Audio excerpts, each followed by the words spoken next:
8e anniversaire. À cette occasion, et outre les traditionnels symposiums, colloques et rencontres entre professionnels, sans oublier les célèbres podiums d'or, ce rendez-vous international du sport, de la télévision et des nouveaux médias a reçu la visite des 2 candidats à la présidence de la Fédération internationale de l'automobile. Une élection fixée au 23 octobre et qui se jouera entre Jean Todt et Harry Vatanen. Motors TV était bien sûr présent au Sportel et Jean-Luc Roy, président de la télévision grande vitesse, a pu s'entretenir avec Jean Todt. Le Français sera peut-être le prochain président de la FIA. Il est dans la dernière ligne droite. Il répond à nos questions. Jean Todt, bonjour. Merci Bonjour. beaucoup de répondre à mes questions ici au Sportel à Monaco. Alors première question un petit peu évidente. Qu'est-ce qui vous a décidé ou qui vous a incité à postuler pour ce poste de président de la FIA? Plusieurs choses. Déjà un peu la période de ma vie. Je suis engagé dans la compétition automobile depuis maintenant 43 ans. Donc j'ai acquis une expérience importante dans le domaine du sport automobile. Je suis depuis un certain nombre d'années impliqué par des programmes de sécurité routière. Et c'est quelque chose qui me concerne énormément.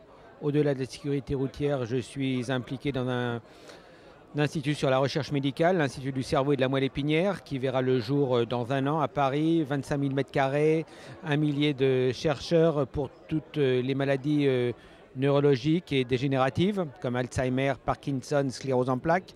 Donc c'est finalement se dire à un moment donné, on ne pense plus à soi, on pense aux autres.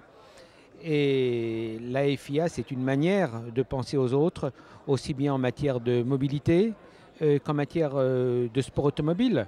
Et donc, comme je le disais, j'ai acquis une certaine expérience et j'ai eu envie de proposer cette expérience à tous les électeurs, si je puis dire, qui le 23 octobre vont se réunir pour élire le président qui succédera à Max Mosley, qui a eu cette responsabilité pendant plus de 16 ans. Alors quelles sont les grandes lignes de votre programme? Je sais bien qu'en quelques minutes c'est impossible de l'évoquer, mais dans quel domaine souhaitez-vous travailler? Vous avez beaucoup parlé de compétition, ce que vous connaissez parfaitement bien, mais dans les autres secteurs, comment voyez-vous votre action? Les autres secteurs, c'est en fait c'est un soutien à l'automobiliste, à l'utilisateur, au club. Aujourd'hui, on est vraiment à une croisée des chemins avec le réchauffement climatique qu'on ne doit absolument pas sous-estimer, avec tout ce qui est lié à la pollution, tout ce qui est lié à l'arrivée de nouvelles technologies, aussi bien des nouvelles technologies pour améliorer la sécurité. Je n'en prendrai qu'une. Aujourd'hui, quand on parle de ceinture de sécurité, ça paraît quelque chose de normal dans nos pays. Mais il faut savoir qu'il y a encore beaucoup de pays dans le monde où on ne sait pas ce que c'est que la ceinture de sécurité. L'airbag et des nouvelles technologies qui sont apparues ces dernières années et qui vont devenir obligatoires dans les prochains mois. Et je prendrai par exemple ESC, Electronic Stability Control, donc contrôle de stabilité électronique qui empêche votre voiture de partir en dérapage. Donc ça, c'est assez fascinant parce que c'est quelque chose qui n'est pas encore suffisamment dans le domaine quotidien, qui n'est pas encore totalement connu. Je pourrais parler également de la qualité des réseaux routiers. Je pourrais parler de tout ce qui est à l'éducation. On envoie les enfants à l'école pour apprendre à lire, à écrire, mais il faut également leur apprendre à se comporter lorsqu'ils traversent la rue. Alors là aussi, nos pays, il y a des passages shootés, c'est assez facile. Les écoles sont assez proches de leur domicile, mais il y a des pays où tout ceci n'existe pas. Donc il y a en fait un défi extraordinaire. Et il ne faut surtout pas croire que je suis en train de dire, vous en faites pas, dans 3 ans tout sera fait, parce que ce n'est pas vrai. On a besoin des gouvernements, on a besoin de beaucoup de choses pour pouvoir y arriver, mais c'est en tout cas la motivation principal de se lancer dans cette grande aventure. Alors vous avez un palmarès formidable dans pratiquement tous les domaines du sport automobile en matière justement de sport, de course automobile. Vous avez beaucoup parlé justement de ce qu'il y a en dehors, de l'utilisation de l'automobile de tous les jours. On voit qu'aujourd'hui l'automobile, malheureusement, particulièrement en France, est attaquée par certains, notamment par les Verts. Alors comment comptez-vous réagir? Comment comptez-vous défendre l'automobile qui reste quand même, je crois, le plus merveilleux moyen d'évasion? Alors, elle est attaquée, elle le sera encore plus, parce que le parc automobile va énormément s'accroître dans les prochaines années, parce que la population s'accroît, parce que la population va vivre de plus en plus vieux et vieille. Et donc, ça veut dire que tout ça amènera un lien avec le développement de l'automobile. J'ai été d'ailleurs très intéressé de voir ce qui s'est passé récemment au Salon de Francfort, où les constructeurs, pratiquement leur grande nouveauté, c'était la voiture électrique. Alors, je crois que c'est un peu prématuré de parler d'introduction ou de substitution d'un moteur à essence tel qu'on le connaît aujourd'hui avec un moteur électrique. Mais là aussi, ça fait partie des programmes qui sont en train de se développer. Mais dès aujourd'hui, on a les voitures hybrides. Les voitures hybrides qui sont déjà un pas important entre la voiture traditionnelle et la voiture d'aujourd'hui et de demain. En matière de sport automobile, pour y revenir, comment voyez-vous l'introduction de ces nouvelles technologies, justement, peut-être particulièrement aux 24 heures du Mans, ou même pourquoi pas en Formule 1 où il y a un système de récupération d'énergie? Vous allez encourager ce genre d'initiative? C'est indispensable de l'encourager, c'est indispensable d'en discuter avec les différentes parties prenantes du sport automobile, et je pense principalement aux constructeurs, parce qu'il est évident qu'un constructeur ne peut pas, au niveau des voitures qu'il produit tous les jours, parler de l'adaptation de toutes ces nouvelles technologies et de rester insensible lorsqu'on parle de Formule 1, de rallye ou de courses dans les championnats de voitures de tourisme. Donc il y a vraiment une synergie plus importante à établir entre mobilité et course. Alors pour parler de Formule 1, bien sûr, puisque vous êtes illustré avec la Scuderia Ferrari et tous les titres que l'on connaît, question incontournable, j'allais dire, vous êtes qui est lié bien sûr à Ferrari et au groupe Fiat jusqu'au 1er janvier dernier, je crois, je ne me trompe pas. Donc que répondez-vous à ceux qui peuvent dire, oui mais Jean Todt, c'est quelque part un homme de Ferrari? Que répondez-vous à ça? J'ai été un homme de Ferrari, c'est vrai, j'en suis fier.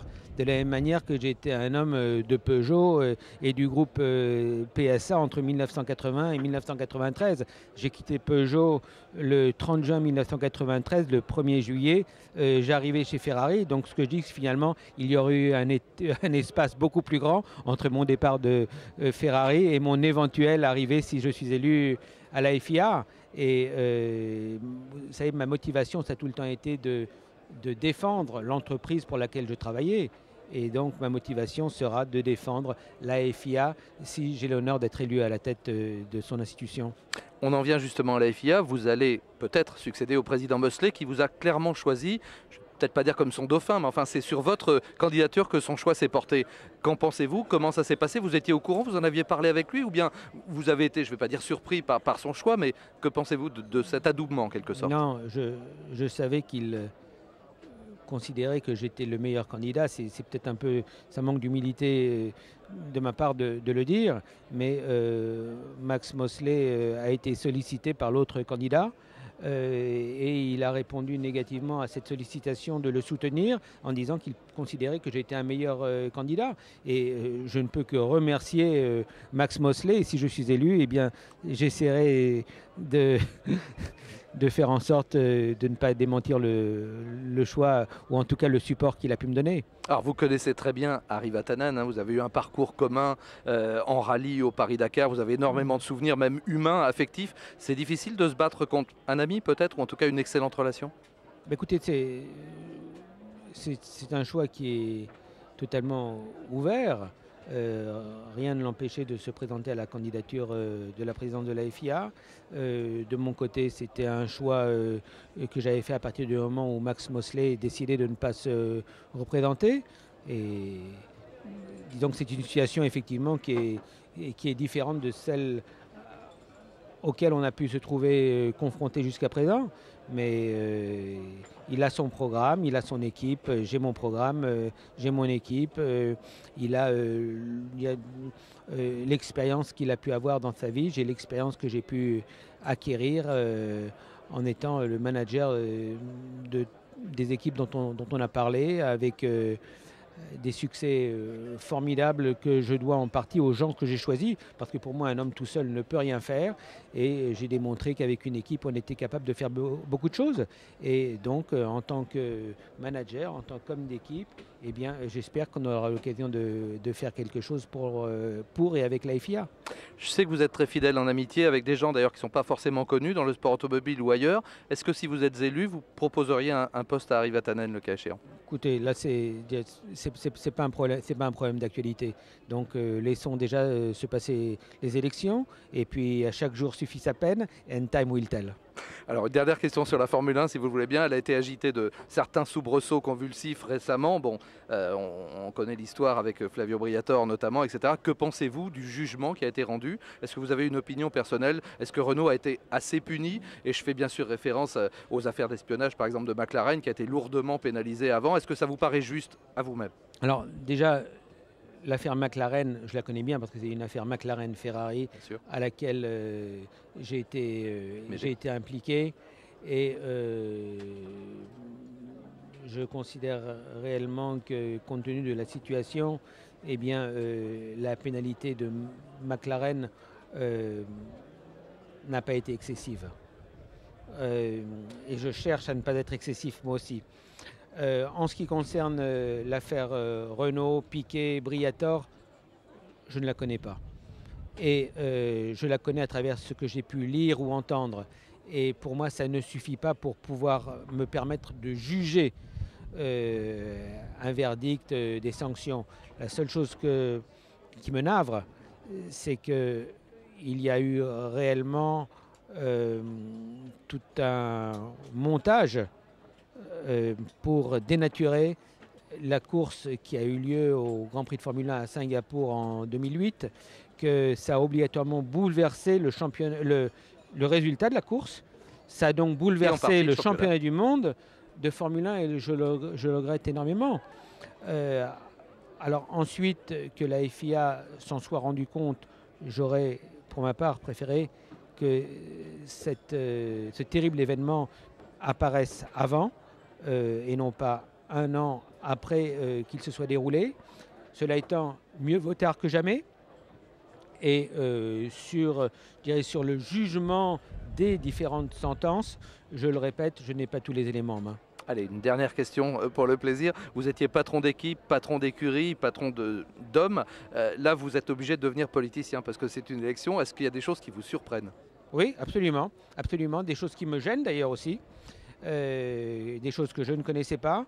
Mais c'est une période intense de 3 mois. Je vous avoue que ce n'est pas la période préférée de ma carrière, mais en tout cas pour atteindre l'objectif que je voudrais atteindre, à savoir être élu à la tête de la FIA, eh bien c'est un passage obligé, et j'espère pouvoir rapidement passer au passage successif, parce que moi je suis quelqu'un qui aime bien faire progresser les choses, qui aime bien bâtir avec des équipes, je le répète, et pour l'instant on essaye de bâtir une élection, et ce n'est pas la chose qui me passionne le plus. Merci Jean-Thomas.